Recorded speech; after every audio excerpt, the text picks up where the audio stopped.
భారీ నిర్మాణాలుగా పిరమిడ్లు ప్రపంచవ్యాప్తంగా పర్యాటకుల్ని, పరిశోధకుల్ని, చరిత్రకారుల్ని విశేషంగా ఆకట్టుకుంటున్నాయి. కనీసం 4500 సంవత్సరాల కాలం నుంచి ఇవి భూమి మీద ఉన్నట్లు ఈజిప్షియన్లు వీటిని నిర్మించినట్లు చరిత్ర చెప్పింది. సున్నపురాతి పొరను అనగా లైమ్ స్టోన్ ను పిరమిడ్ పై పూతగా వేసినట్టు శిఖరంపై లోహపు తొడుగు ఉండేదని పరిశోధనలు వెల్లడిస్తున్నాయి. వేల సంవత్సరాల కాలంలో ఎన్నో మార్పులు కలగడం సాధారణమే. ఆనాటి పిరమిడ్ల ప్రస్తుత స్వరూపం ఎలా ఉందో మీరు చూసే ఉంటారు. ఫోటోలు, సినిమాలు, డాక్యుమెంటరీల ద్వారా అవి అందరికీ పరిచయమే. ఇక నేరుగా వెళ్లి చూసే యాత్రికులు ఉన్నారు. ఆనాటి సాంకేతికత ఏమిటన్నది ఇతమిద్దంగా తెలియకపోయినా కొంత ఊహిస్తూ ఆనాటి కాలానికి అది ఆధునిక నాగరికతే అని పరిశోధకులు వెల్లడిస్తున్నారు. మనిషిని అంతగా ఆకట్టుకున్న నిర్మాణం కనుకనే పిరమిడ్ ప్రపంచ 7 వింతల్లో ఒకటైంది. పైగా ఇప్పటికీ అంత గంభీరంగా నిలుచున్న ప్రపంచ ప్రాచీన 7 వింతల్లో పిరమిడ్లు కాకుండా తక్కినవి ఆనవాళ్లే తప్ప పూర్తి ఆకారాల్లో లేవు. ప్రకృతి వైపరీత్యాల వల్ల కొన్ని, యుద్ధాల్లో ధ్వంసమైనవి మరికొన్ని. ఇవన్నీ కలిసి విరూపమైపోయాయి. గీజా పిరమిడ్ గా పిలిచే the great pyramid of Egypt కూడా క్షయమైంది, కానీ దాని ఆకారం నిలిచే ఉంది. లోపలి నిర్మాణాలు చాలా వరకు నిలకడగానే ఉన్నాయి. నిధుల కోసం, పరిశోధనల కోసం తవ్వేసిన భాగాలు మాత్రం పాడైపోయాయి. ప్యారిస్లోని ఐఫిల్ టవర్ ఎత్తు 330 మీటర్లు, అంటే 1083 అడుగులు. 1889 నాటికి దాని నిర్మాణం పూర్తయింది. గీజా పిరమిడ్ ఎత్తు 146.7 మీటర్లు, అంటే 481 అడుగులు. ఐఫిల్ టవర్ నిర్మించబడేదాకా సుమారుగా 4500 సంవత్సరాల పాటు గీజా పిరమిడ్ భూమి మీద మానవ నిర్మిత ఎత్తైన కట్టడంగా ప్రసిద్ధి చెందింది. అయితే అందరూ భావిస్తున్నట్లు అవి ఫారో రాజుల సమాధులు కావని, మానవ నిర్మిత భారీ విద్యుత్ సరఫరా కేంద్రాలని అమెరికాకు చెందిన ప్రపంచ ప్రసిద్ధ ఎలక్ట్రికల్ ఇంజనీర్ నికోలా టెస్లా వెల్లడించారు. ఎనర్జీ ట్రాన్స్మిటర్ గా వీటిని ఉపయోగించారనే నికోలా టెస్లా సిద్ధాంతాన్ని తక్కువ మంది శాస్త్రవేత్తలు తిరస్కరించారు.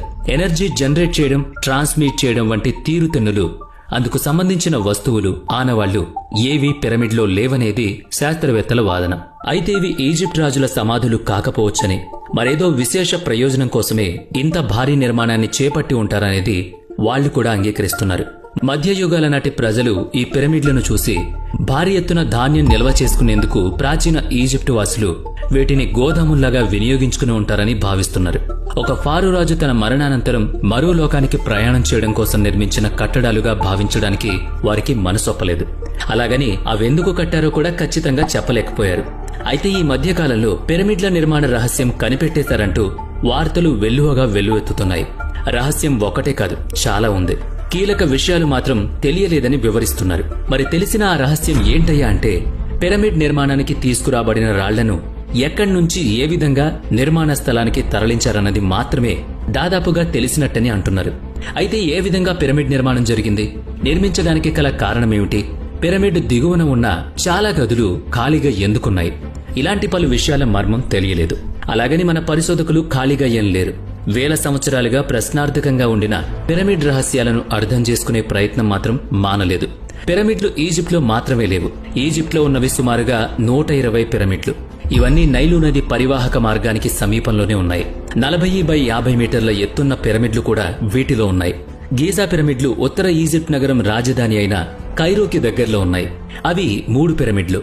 వాటిలో పెద్ద పిరమిడ్ ఎత్తు 146.7 మీటర్లయితే ప్రకృతి క్షయం కారణంగా కొంత ఆక్రమణదారుల దండయాత్రలో కొంత నాశనం కాగా ప్రస్తుత ఎత్తు 137.5 మీటర్లు, అంటే 451 అడుగులు. వీటి నిర్మాణంలో ఉపయోగించిన గ్రానైట్, లైమ్ స్టోన్లు ఆ ప్రాంతంలోనివి కావు. అసలు అక్కడ గ్రానైట్ గనులే లేవు. అక్కడికి 900 కిలోమీటర్ల దూరంలో మాత్రమే గ్రానైట్ గనులున్నాయి. ఆ కాలంలో అయినా ఈ కాలంలో అయినా అది చాలా దూరమే. అంత దూరం నుంచి భారీ గ్రానైట్ శిలలను తీసుకొచ్చి లెక్కగా కోసి ఒకదానిపైనొకటి పేర్చుతూ లోపల వైపు గదులను నిర్మిస్తూ అంతస్తులుగా పిరమిడ్ నిర్మాణం చేయడం ఈ ఆధునిక కాలంలో కూడా శక్తికి మించిన కష్టం. చరిత్రకారుల అభిప్రాయం ప్రకారం నైలు నది ఆస్వాన్, గీజాలను కలుపుతుంది. ఆస్వాన్ వద్ద ఉన్న గ్రానైట్ ను తవ్వి గీజా, అబూసిర్, దాషూర్లకు తీసుకువెళ్లడానికి వారెంచుకున్న పద్ధతి ఏమిటన్నది అబ్బురంగా తోస్తోంది. అయితే ఈ కాలపు నైలు నది ఆనాడు ఇలాగేం లేదు. నైలు నది తాలూకు అరామత్ పాయ సరిగ్గా పిరమిడ్లు నిర్మించిన ప్రదేశాల మీదుగా ప్రవహించేది. ఇప్పుడది లుప్తమైపోయింది. ఆ అంతర్గత నదీ మార్గం ద్వారా పడవల ద్వారా గ్రానైట్ ని తీసుకుని వెళ్లుండాలని చరిత్రకారులు అభిప్రాయపడుతున్నారు. ఓస్ ఇంతేనా అనుకోకండి. రాతిని తవ్వి తీయడం, వాటిని రవాణా చేయగలిగిన పడవలు, నౌకలను తయారు చేసుకుని గ్రనైట్ సున్నపురాళ్లను వాటిలోకి ఎత్తిపెట్టి సుమారు 900 కిలోమీటర్లు ప్రయాణించి తిరిగి వాటిని దింపి తరలించడం అనేది చులాగ్గా అయ్యే పని కాదు సుమా. అయినా ప్రాచీన ఈజిప్షియన్లు ఇదంతా చేశారు. ఈజిప్ట్లోని పిరమిడ్లన్నిటినీ కట్టడానికి ఓ 1000 ఏళ్ల కాలం పట్టుండాలి. శాస్త్రవేత్తలు, చరిత్రకారులు ఊహిస్తున్న ఈ పద్ధతిలోనే వందలాది పిరమిడ్లు తయారయ్యాయని అనుకున్నా కానీ అందుకు వారు చాలా శ్రమించి ఉండాల్సిందన్నది నిజం. గ్రేట్ పిరమిడ్ ఆఫ్ గీజాను స్కాన్ చేసి పరిశీలిస్తుండగా పిరమిడ్ దిగువన ఎల్ ఆకారపు రూపం కనిపించింది. దాన్ని ఆ ఆకారంలో నిర్మించి ఎవరినన్నా సమాధి చేశారా అన్నది తెలియదు. అసలు భూప్రపంచంలో పిరమిడ్ల గురించి ఉన్న అన్ని రకాల సిద్ధాంతాలను చేతపట్టి వాటి ప్రకారం పిరమిడ్లను పరిశోధిస్తూ ఉంటే దశాబ్దాలు గడిచిపోతాయని ఉత్సాహవంతులు చెప్తున్నారు. ఆసక్తికరమైన విషయం ఏంటంటే ఈ పిరమిడ్లు మనకు వేర్వేరు నాగరికతల్లో భాగంగా ప్రపంచంలోని పలుచోట్ల కనిపిస్తున్నాయి. మెక్సికోలోని the pyramid of the sun ని నిర్మించి శతాబ్దాలు గడిచాయి.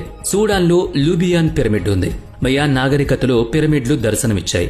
పిరమిడ్స్ ఆఫ్ తిక్కాల్గా పిలిచే మయాన్ నాగరికత కాలపు పిరమిడ్లు ప్రార్థనా మందిరాలా, అవి కూడా సమాధులేనా, లేదా గ్రహగతులు ఇత్యాది ఖగోళ విషయాల పరిశీలనకు కట్టిన ప్రయోగశాలలా అన్నది ఎవ్వరికీ తెలియదు. తూర్పున ఆసియా ఖండంలో, చైనా దేశంలో మారుమూల ప్రాంతాల్లో పిరమిడ్లను పోలిన కట్టడాలున్నాయి. అసలు ప్రజలు ఒకచోటు నుంచి మరొక చోటుకు ప్రయాణించరా? 4500 సంవత్సరాలకు పూర్వం మానవ వలసలు ఉండేవా? ఈజిప్ట్లోని పిరమిడ్లను చూశాకనే మిగతా ప్రాంతాల వారు అటువంటి నిర్మాణాలు చేశారా? అది కూడా భిన్నమైన నాగరికతకు చెందిన వివిధ కాలాల్లో ఇవి జరిగాయంటే వీటిని నిర్మించిన కారణం, ఉపయోగం వారికి తెలుసనే అనుకోవాలి. ఇవేవి కావనుకుంటే మనిషి మేధస్సు ఏదో ఒక ప్రయోజనం కోసం వీటిని ఇలా పిరమిడ్ల ఆకారంలోనే నిర్మించేలా ఎక్కడ వారు అక్కడ పూనుకున్నారా? అయ్యుంటే ఆ వేర్వేరు నాగరికతల కాలంలో వారు భావించిన ఆ ప్రయోజనం ఏమై ఉంటుంది? ప్రాథమికంగా ఆకార వికారాల్లో భేదాలున్నా కూడా అలాగే ఎందుకు కట్టారు అన్నది మాత్రం వెల్లడి కావడం లేదు. అయితే గీజా పిరమిడ్లలో ఆ మాటకొస్తే ఈజిప్ట్లలోని పిరమిడ్లలో ఫారోల సమాధుల మీద పిరమిడ్లు కట్టలేదని, కట్టిన పిరమిడ్లలో కొన్ని ఏళ్ల తర్వాత మరణించిన ఫారోలను మమ్మీలుగా చేసి పిరమిడ్ ఛాంబర్లలో పెట్టారని అంటారు. ఇవి సమాధులే కాకుంటే ఏమై ఉండాలని పరిశీలించిన అత్యధికులు అవి నికోలా టెస్లా చెప్పిన పవర్ హౌసెస్ అని విశ్వసించేందుకు మొగ్గు చూపుతున్నారు. వివిధ ప్రాంతాలకు వైర్లెస్ ఎనర్జీ ట్రాన్స్మీటర్లుగా వీటిని ఉపయోగించారనే తర్కాన్ని ఎక్కువ మంది నమ్ముతున్నారు. నదీ నీరు వారికి అవసరం కనుక నైలు నది నీటి పాయల వద్దనే వాటిని నిర్మించారు.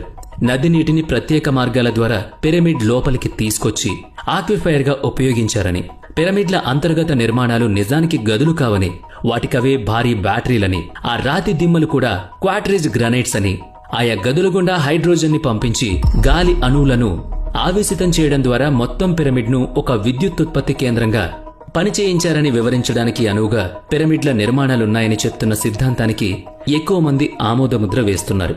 అయితే అవేవీ కావు, అవి ఫారోల సమాధులే. వాటి మీద రాతలు పైలోకాలకు వారిని పంపించే మంత్రాలు అని గట్టిగా వాదించేవాళ్లు కూడా ఉన్నారు.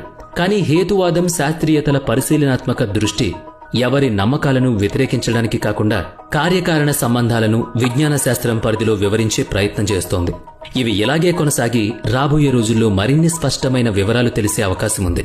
ఇప్పుడు ఆ పిరమిడ్లు ఉపయోగంలో లేకపోయినా వాటి ప్రయోజనమేంటో తెలిస్తే ఆనాటి సాంకేతికతను అర్థం చేసుకోవచ్చు. మరి ఈ పిరమిడ్స్ పై మీ